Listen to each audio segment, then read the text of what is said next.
afternoon, good evening, good whatever time you are tuning into this video. Hi, if you've just stumbled on it by accident and you've got no idea what's happening or even who Beacon Church is, I am absolutely thrilled that you are here with me today. If you don't know me, my name is Meg, and normally if you're at Beacon Church, you can find me with our incredible children's ministry or our youth team. But today, they have let me loose on the big kids of Beacon Church. And I am absolutely thrilled, though slightly scared to be here and just share with you some things that in His grace, God has been teaching me over the past few months. And we have had a wonderful few weeks. We've had wonderful teaching on our series, The Victorious Church. And I want to continue that theme of victory, but link it to something that I'm increasingly aware that a lot of us potentially have been feeling recently. So if you are tuning into this in the long distant future, we are in the middle of a pandemic. We are in the middle of COVID-19 and experiencing our third lockdown in less than a year. And a big result of the various lockdowns and isolation is that there has been an increase in loneliness. I've observed that in myself. I've heard a lot of my friends share just how lonely they have been feeling. And I am sure that it has impacted a lot of people, just as a byproduct of what we have had to do to cope with this pandemic. I've seen recently that there have been, just skyrockets across the globe of people feeling isolated and alone at this time. And I believe that God, He doesn't leave us there. He can speak into this, and I firmly believe that we can have and do have victory over loneliness. But just to kind of just start, with what is loneliness? What makes us feel lonely? In normal times, not this pandemic kind of era. But I'm sure a lot of us have felt loneliness before COVID-19 entered the scene. And we know lots of things can make us feel lonely. Sometimes it's a new place or a new experience. I don't know if you've potentially moved to a new location or had a new job, but you have different people around you that who don't know you, who you haven't got as many relationships established in this new area, and you can feel unknown, you can feel unseen. Although it's really exciting and new, it can feel quite a lonely experience, hey? Another thing that can make people feel lonely is difference. A key example for a lot of missionaries who go to different countries, obviously there's an element where physically they may look different to the country that they are ministering. They don't, at the start at least, they don't fully understand the language. They can't communicate with people as they easily could at home. Or even there's of such a vast cultural difference that they don't understand what's happening or why. And that can be an incredibly isolating experience where you feel just very, very different from those around you. Or even if, at school or university, if you felt like the odd one out, oh, that was crushing, wasn't it? If you were the person that people found odd or weird, occasionally that was me, that felt a very, very lonely time. Or sometimes even pain can cause loneliness, whether that is, a physical pain, that means you can't participate in as many things as you would love to, or connect with people as close as you would like to, or even the pain of bereavement and loss can make you feel incredibly isolated, abandoned, and alone. So we know that many things can make us feel lonely, and it's one of those things that I think unites us as human beings. It's something that we've all experienced at one point or another. And I think inherently we know it is not a good thing, hey? all the way back at the start of the Bible, when God created the world in all its gloriousness and goodness, when he created the man, he looked and said, actually, this is not good. It is not good that the man is alone. Like, if he created women first, I don't know if that would have been the same response. I think it would. But he said, no, this is not right. And he created woman as a result. He created community for the man. And then he said, this is good. And we know at the start, in that beautiful Garden of Eden, Adam and Eve walked in close communion with God. God walked with them in the garden. But we know it also went quite wrong. When Adam and Eve broke the law that God gave them, his response actually was that the relationship and the trust between him and his people was now broken. Isolation was actually a consequence of sin. The relationship between man and God, there is a massive gulf now between them. He sends them away from the garden. He casts them out. And not only between God and man was there separation, but also between mankind themselves. If you continue reading in Genesis, you can just see how much friction, how much pain went into those relationships. And no doubt that caused increasing isolation and loneliness. So we know that this feeling is not a good thing for us. It's not something we were even created to bear. We read in the Psalms, so often the psalmist felt lonely and he complains and it causes him grief. So we know that this is not a good thing. The loneliness we are potentially feeling right now is not good. But I would love us to take heart, because when I was thinking, well, what does the Bible teach us about loneliness? In true Sunday school kids ministry fashion, the answer to me was Jesus. Now, I don't mean that simply that he came to deal with our loneliness, although I firmly believe he did.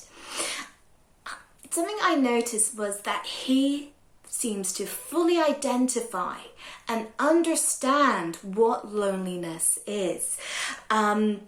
We know that he came to earth as a man. He came to be Emmanuel, God with us. And with that, he experienced everything that it means to be human, including loneliness. And actually, I looked through his life and there were so many points where I thought, oh crumbs, he really does get it. For instance, let's just bear in mind the journey he's gone. So he's gone from heaven, where he is with God the Father and the Holy Spirit in loving, continuous communion. And he comes to earth, which is broken and hurting, and so tainted with sin. To go from that perfection, you would feel quite out of place, hey? When we talk about crossing cultures, Jesus went from absolute divine, beautiful perfection to fallen, broken isolation, outsider. And not only that, having known the beauty of what it is, he lived life as a man, and not just any man. He lived a sinless life in an incredibly sinful world. Just imagine, just feeling that different from everybody around you. Now, I'm sure a lot of us have brothers and sisters, and we might have been that sibling, the one who got everything right. They got the perfect grades. Mum and dad never had to do, never had to punish them, or so we felt. Imagine having the perfect sibling. You could not get on with him. Or imagine being a parent to the perfect son. You could just, for Jesus, this would have, living with his family who are sinful, who did not understand him, could have been an incredibly isolating place. Like we even read in the Gospels that at one point they thought he was nuts. They told him to be quiet because they didn't understand what he had been called to do. So, he totally understands what it feels like to stand out, and not always in a good way. Like we know that the Pharisees were continually out to get him killed. There were people that he met who totally turned their backs on him. So he totally gets that feeling that we have felt so many times in our lives. He knows what it feels like to feel rejected or abandoned by his friends. And we'll explore that a little bit later. In Isaiah, forgive me, I've just got my Bible down here. But in Isaiah 53, verse 3, it says, "He was despised and rejected by mankind, a man of suffering and familiar with pain. Like one from whom people hide their faces, he was despised and we held him in low esteem." Like, what a lonely place that sounds like. And Jesus felt it as a man, so that we know we have what it says in Hebrews, we have a sympathetic judge who totally identifies us with that feeling of loneliness, who so totally gets it. And I right now would really love to explore what I think is a really vulnerable moment in Jesus's life. So if you would like to turn with me to Matthew 26, we are going to Gethsemane. So I'm just reading from 36 to 46 if you'd like to follow with me.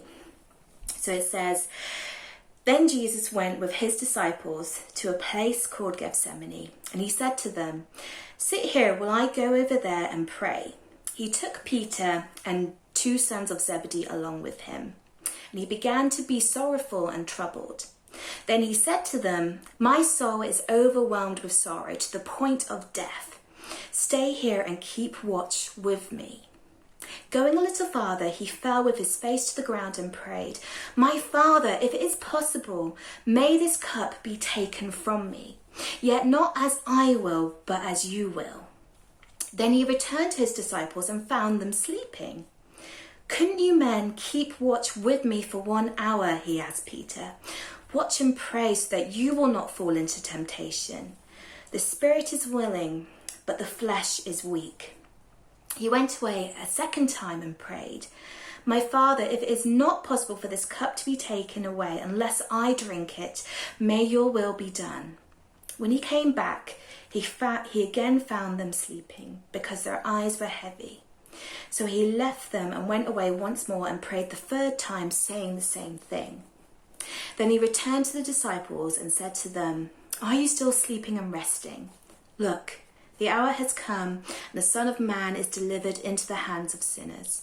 Rise, let us go. Here comes my betrayer.'" So all Matthew, Mark and Luke all describe that episode in their Gospels. And interestingly, Luke actually shares that, in that kind of emotional, he describes it as sorrowful and troubledness. Jesus actually sweats drops of blood. So Jesus is feeling intense emotion in this time. But what are his friends' response to that? He directly asks, he tells them how anxious and troubled he feels. And he says to them, "Stay here and keep watch with me." He wants them with him. But they fall asleep. Now, I'm sure some of us have perhaps shared with a friend how bad or how emotional we're feeling, and not always felt that we've got the response we wanted. How many have fallen asleep when you've told them that, hey? I pray I'm never that friend. But Jesus, is left in that intense feeling. In that moment, he is physically and emotionally alone, and we know he is feeling incredibly sorrowful and to the point of despair. And in that passage, 3 times he asks God, if there's any other way, please take this cup away from me. He asks him 3 times. And we've often thought about, well, what is this cup that Jesus is talking about? And we know that it is the prospect of the cross before him. And that has many, many implications. We know that there is the prospect of physical pain for Jesus, not only in dying, but before going to the cross, he is physically whipped. People pull out his beard, and if plucking my eyebrows is anything to go by, that would have been painful, okay? He's facing death on the cross, which is, an incredibly public and humiliating way to die. So we know that, what he's facing is not a pleasant prospect, hey, at all. But I will admit, sometimes I've been a bit confused when I've looked at this, because I thought, Jesus, like a few chapters before, you've raised Lazarus from the dead. You know that you have full power and authority over death. So what is it that you are so scared of, that you do not want to face under any circumstances, but so willingly do? Now we know at the cross, I believe Mark records, that one of the last things that Jesus cries out is, my God, why have you forsaken me? In other words, my God, why have you left me? In that moment, Jesus feels so incredibly alone. He feels that even God has left him. God has abandoned him. Now we know that the cross builds our victory, don't we? We know. And I think so often in the Western church particularly, we know that there is the passing of judgment. God the judge pours out all the punishment on Jesus on the cross instead of to the guilty party, that is us. The punishment goes from the judge to the willing lamb sacrifice. But the cross isn't just an interaction between a judge and a willing sacrifice. It's between a father and a son. And the son presents himself to his dad, to his father, and says, treat me like I did it. Treat me as if I killed. Treat me as if I stole. Treat me as if I lied. Every single thing. Treat me like I did it. And the father has to look at his son in that way. And the only response is to turn away, to absolutely abandon him to sin. What an incredibly lonely and painful place that must have been. I don't think in all of history there could be a more lonely moment than for Jesus on that cross, bearing the weight of sin. But, and that is glorious, isn't it? There is a but. We know Jesus doesn't stay there. He takes the cup, he drinks it to the dregs, he drinks it in full, but it does not overcome our Jesus at all. Because in the moment when Jesus died, another beautiful thing happens. The curtain in the temple gets torn in two, symbolizing that what separated mankind from God is gone. That now there is free access from us and God. And not only that God's Spirit will now indwell in us broken, hurt, lonely vessels that we are, he will be with us. And what I'd love for us to leave encouraged with, that yes, God, and in his sacrifice, Jesus liberated us out of that loneliness. In Colossians, forgive me, let me just find that. In Colossians, it says, Colossians 1 verse 3, for he has rescued us from the dominion of darkness and brought us into the kingdom of the Son he loves, in whom we have redemption, the forgiveness of sins. He doesn't, just bring us out of the kingdom of darkness and then leave us to our own devices. Off you go, figure yourselves out, in this wilderness. No, he brings us into his kingdom. We are rescued out and into his kingdom. And what does that kingdom look like? It looks like a holy nation. It is going from abandoned to adopted. It is going from isolated to being in the family. It is going from being an outsider to an insider in his kingdom. It is God going from righteous judge to daddy to you. It is Jesus, who is Lord of the universe, becoming your brother and your co-heir.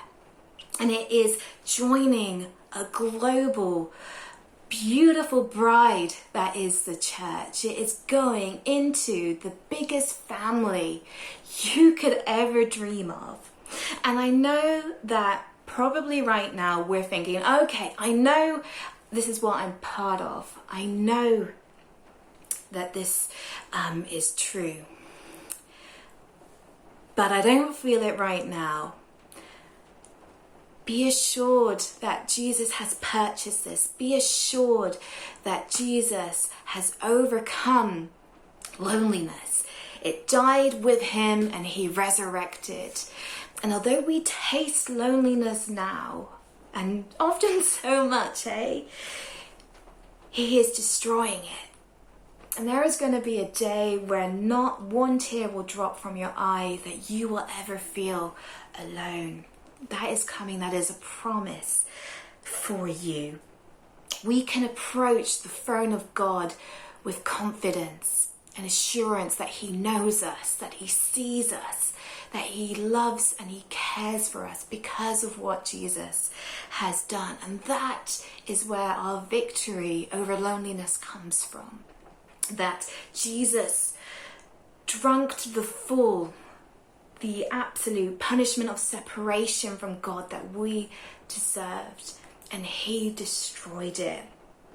Therefore, we are liberated from separation into open relationship with God and his church. That is where our victory comes from. And I promise, church, there's a day where we will be together again.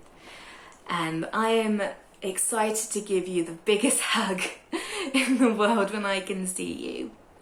I just pray that, that is a blessing to you, that in the midst where you feel lonely, you know that your Saviour Jesus is your brother, and that he completely understands that feeling.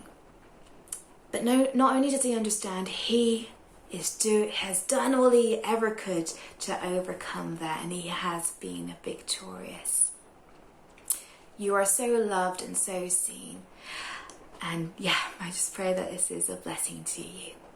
God bless. Bye.